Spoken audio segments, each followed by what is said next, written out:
कि दिन ब दिन इस्लाम से मुसलमानों का रिश्ता कमजोर होता जा रहा है। कल तक सिचुएशन ये थी कि टीवी बैठ करके देखते होते अजान की आवाज जैसे ही कानों तक पहुंचती तो टीवी बंद कर दिया जाता। और आज सिचुएशन ये है कि अजान की आवाज कानों से टकराएगी तो टीवी का वॉल्यूम स्लो कर दिया जाता है, लेकिन टीवी देखा जा रहा है। कल तक सिचुएशन ये थी कि जहां अल्लाह के खौफ का तज़किरा होता, अज़ाब इलाही का तज़किरा होता तो रोंगटे खड़े हो जाते थे।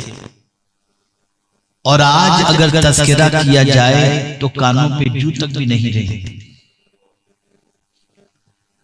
और थोड़ा सा आगे बढ़ करके मैं अर्ज करूं तो आप इस चीज को ज्यादा महसूस करते होंगे कि कल तक इस्लाम की बात सुनने का जज्बा रहता था और अब माअल्लाह इस्लाम की बात बोझ बन रही है और बोर कर रही है।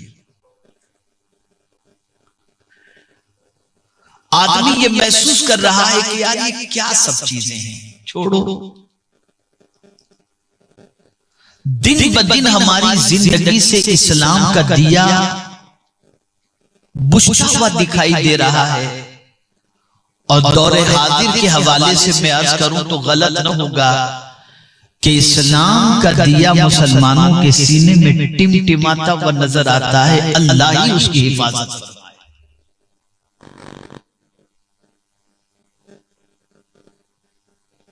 कल तक जिन बुराइयों के तज़किरे से मर्द और ख़वातीन डरते थे, शर्माते थे, आज वो बुराई करने के अंदर भी हिचकिचाते नहीं।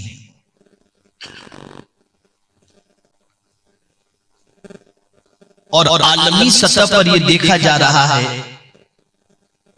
कि ताल्लुक बिल्लाह भी कमजोर हो रहा है, ताल्लुक बिल रसूल सल्लल्लाहु अलैहि वसल्लम भी कमजोर हो रहा है, और साथ ही साथ अल्लाह के बरगुज़ीदा बंदों से भी रिश्ता कमजोर होता जा रहा है। और मैं थोड़ा सा आगे बढ़ करके अर्ज करूं तो गलत न होगा कि अगर खुराफात की महफिल हो तो शहर उमड़ पड़ेगा और जिक्र रसूल की महफिल हो तो लिमिटेड लोग पहुंचते हुए दिखाई देते हैं। क्या कभी हमने ये सोचा कि माल कमजोर हो जाए, तंगदस्ती बढ़ जाए, मंदी बढ़ जाए, रेट बढ़ जाए, आमदनी कम हो, तो इसकी तो फिक्र हमें सताती है कि कम आमदनी में पूरा घर कैसे चलाएंगे।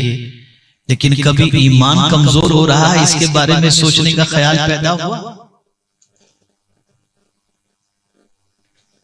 कभी ये ख्याल पैदा नहीं होता, इसलिए कि हमने ईमान की अहमियत नहीं समझी।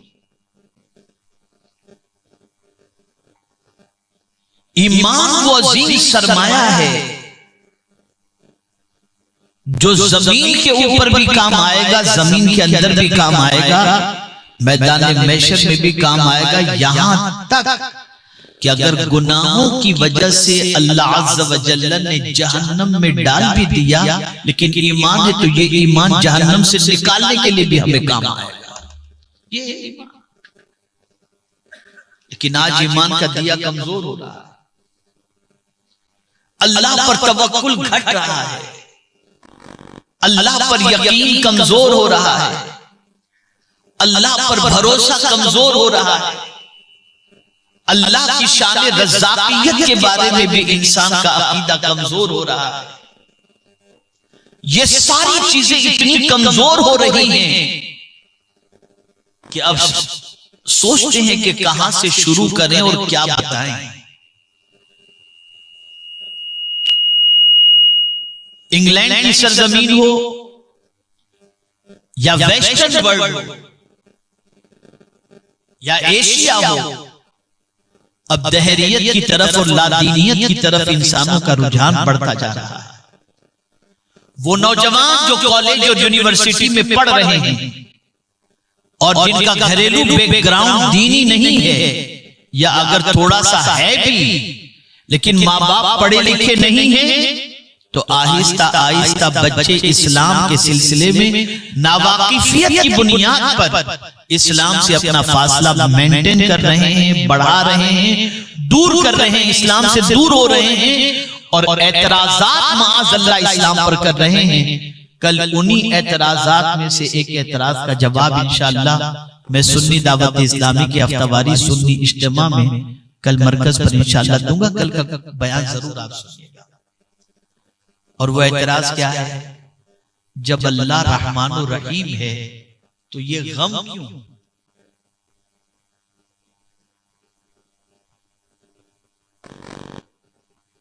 तो इसी का जवाब कल इंशाअल्लाह दूंगा कि जिंदगी में गम क्यों आते हैं।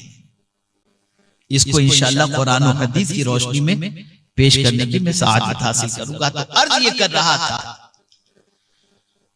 कि कल अल्लाह का खौफ सुनकर, अल्लाह की खशियत की बात सुनकर, अज़ाब कब्र का तज़किरा सुनकर, बुरे खात्मे के तसव्वुर से इंसान कांप जाता था। आज हजार हाथ तकरीरें कर लें लेकिन इल्ला माशाअल्लाह थोड़ी देर तक कुछ फर्क पड़ेगा, बाद में जिंदगी में कोई तब्दीली नजर नहीं आएगी। वही बेराह रवी, वही बुराई, वही गुनाह और वही आवारगी के अंदर इंसान डूबता चला जाता है। एहसास मर रहा है। आखिर ये नसीहतें क्यों काम नहीं कर रही? अल्लाह और उसके रसूल के इरशादात के असरात हमारे दिलों पर क्यों मुरतब नहीं हो रहे? अल्लाह का कलाम सुनने के बाद भी और रसूल आज़म सल्लल्लाहु अलैहि वसल्लम के इरशादात को सुनने के बाद भी हमारा दिल पिघलता क्यों नहीं है? उसी को कुरान ने मेंशन किया, वज़क्किर फ़इन्न ज़िक्रा तनफ़उल मुमिनीन, और नसीहत करो, नसीहत ईमान वालों को नफा पहुंचाए। तो अगर नसीहत नफा नहीं पहुंचा रही तो हमारे ईमान में कमजोरी है। अगर अल्लाह के बात का असर हमारे दिल पर नहीं हो रहा तो हमारे दिल के अंदर कमजोरी है, ईमान की कमजोरी है। तो पता चला हमें किसी से अपने ईमान के कवी होने का सर्टिफिकेट देने की जरूरत नहीं है। हमें बस इसी एतबार से समझना है कि जब कोई नसीहत की गई और उस नसीहत ने दिल को कबूल कर लिया और हम उस नसीहत पर अमल पैरा हो गए तो अल्लाह का शुक्र है कि अल्लाह ने हमारे सीने को ईमान से मुनव्वर व मुजल्ला कर दिया। इसलिए कि नफा ईमान वालों को पहुंचेगी, नसीहत पहुंचाएगी नसीहत।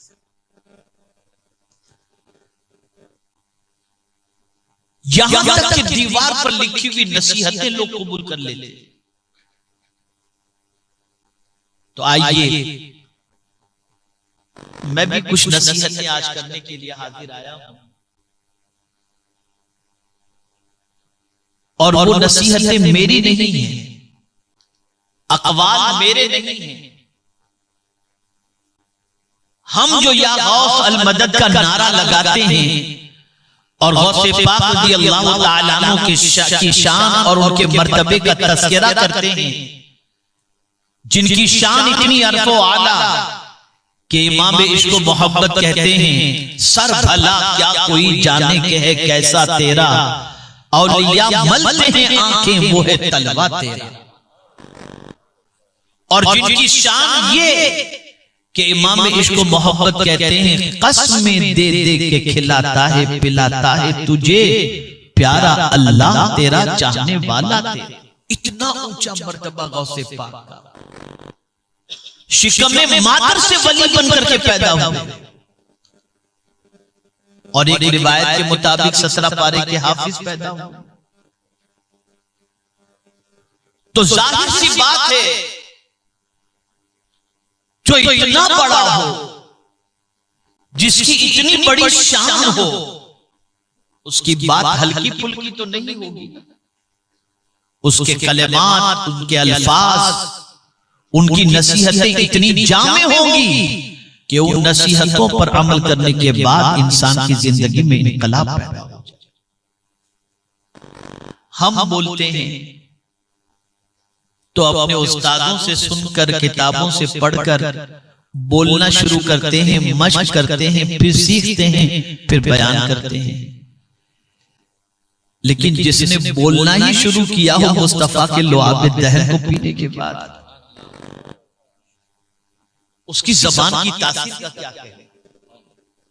जिसने मौला अली का लुआब दहन चूस करके कलाम करना शुरू किया हो, बात करना शुरू किया हो, उसकी नसीहतों का क्या कहना। मैं आज आरिफ बिल्लाह के लिए गौसे पाक रज़ी अल्लाह तआला अन्हु ने किन खुसूसियात का और किन सिफात का तज़किरा फरमाया, वो भी अर्ज करूंगा। और अवाम के लिए सैयदना गौसे पाक रज़ी अल्लाह तआला अन्हु ने किन चीजों से बचने का हुक्म दिया, वो बातों का भी तज़किरा करूंगा। अगर ये बातें दिल में उतर जाएं और अमल का जज्बा पैदा हो जाए तो अल्लाह का शुक्र अदा करें कि एक अल्लाह की वली की नसीहत, गौसे पाक रज़ियल्लाहु तआला अन्हु की नसीहत आपने कबूल कर ली। अल्लाह ताला ने आपके दिल को ईमान की रोशनी से मुनव्वर कर दिया है। और गौसे पाक का कोई कौल कुरान और हदीस के खिलाफ नहीं। मैंने तो उनके मकतूबात पढ़े हैं, 10 सतर का एक खत, उस खत में कम से कम 10 आयतें, खत में 10 आयतें। उनके जुमले छोटे से, आयतें बड़ी बड़ी, एक जुमला और फिर आयत, एक जुमला और आयत। मकतूबात गौसे आजम पढ़ करके आप देखिए। आइए, सबसे पहले अवाम को जो उन्होंने नसीहत फरमाई, अगर आपके दिल में सच्ची गौसे पाक रज़ियल्लाहु तआला अन्हु की मोहब्बत है ना, तो इन नसीहतों को दिल में जगा दो। और इसके नुकसान भी मैं बताऊंगा, जिनसे बचने का गौसे पाक ने हुक्म दिया और लोग नहीं बचते तो उसका नुकसान क्या है, वो भी गौसे पाक ने भी बयान फरमाया। पहले नसीहत, सैयदना गौस सकलैन रज़ियल्लाहुल मौला तबारक व तआला अन्हु फरमाते हैं, 3 चीजों से बचो। पहली चीज, गीबत से बचो। और आगे गौसे पाक रज़ियल्लाहुल मौला तबारक व तआला अन्हु फरमाते हैं, गीबत नेकियों को खा जाती है।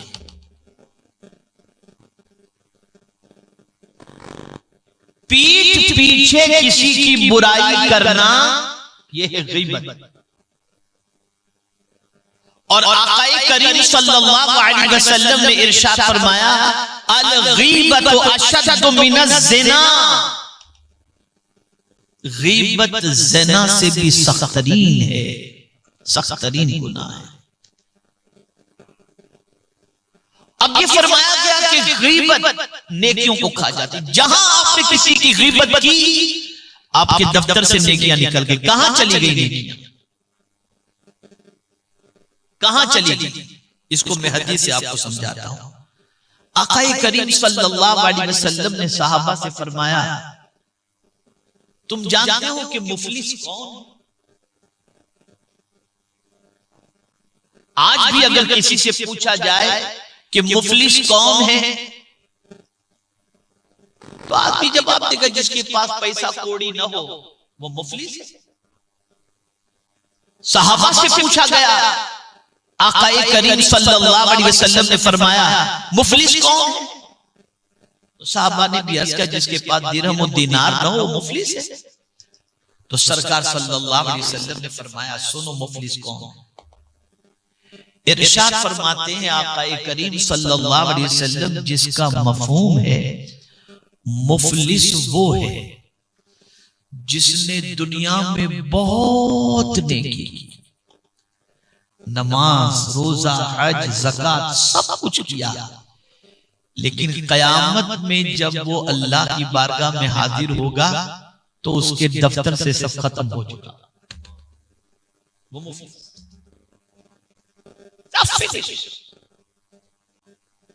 अब कैसे फिनिश होगा?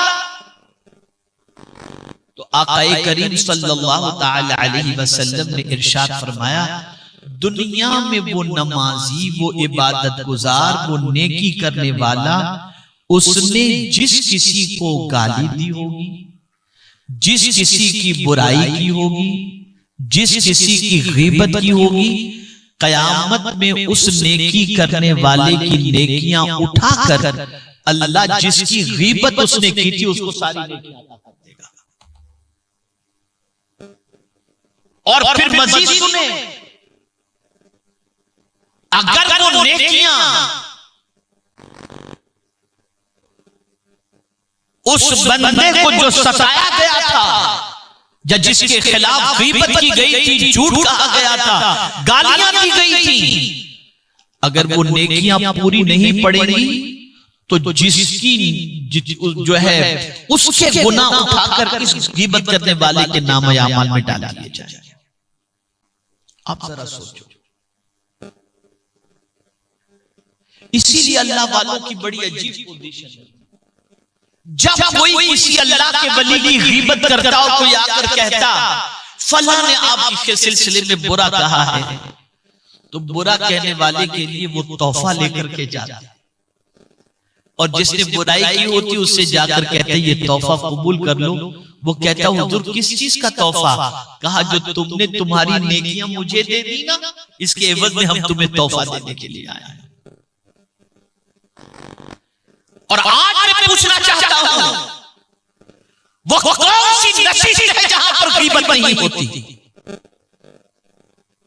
वो कौन सी मजलिस है जहां गीबत नहीं होती? हमारे पास नेकियां बची, पहले तो नेकियां हैं कितनी हमारे पास, जरा नेकियों का हिसाब लगा करके तो देखो, जरा नेकियों का जायजा लेकर के तो देखो। तो हमारे दफ्तर में नेकियां तो है नहीं, और हैं भी तो एक मजलिस ही में जिंदगी की सारी नेकियां खत्म हो जाती हैं।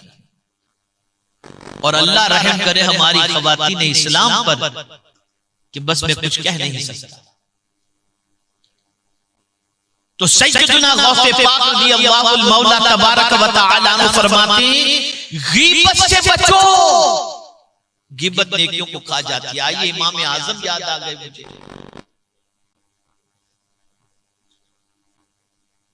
हजरत इमाम आजम अबू हनीफा रहमतुल्लाह ताला अलैह फरमाते हैं, मुझे मेरे रब की जात से उम्मीद है कि मेरा मौला मुझे बख्श देगा।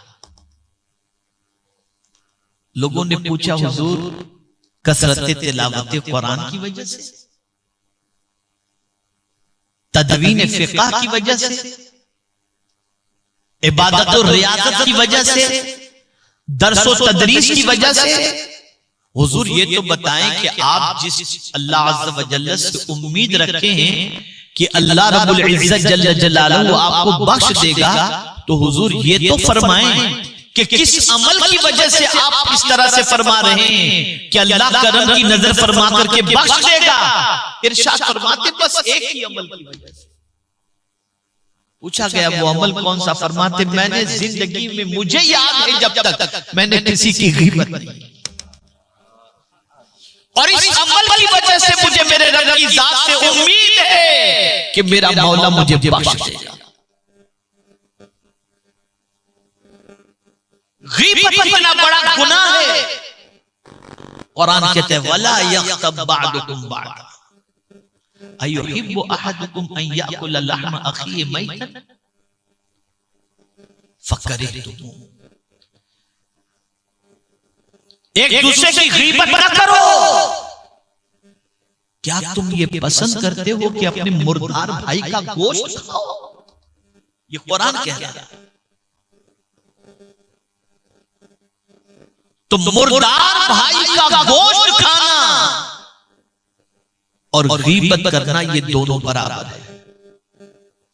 मेरे प्यारे आका सल्लल्लाहु ताला अलैहि वसल्लम के प्यारे दीवानों, इसलिए इससे बचो और बचने के बारे में और याद रखें, गौसे पाक रज़ियल्लाहु ताला अन्हु वलियों में वो मकाम रखते हैं कि अल्लाहु अकबर, कि उनका मकाम ताबीईन के बाद बहुत तरफ़ आला है। तो सैयदना गौसे पाक रज़ियल्लाहु ताला अन्हु भी जब कोई नसीहत फरमाते हैं तो वो जामे नसीहत जो होती है वही फरमाते हैं।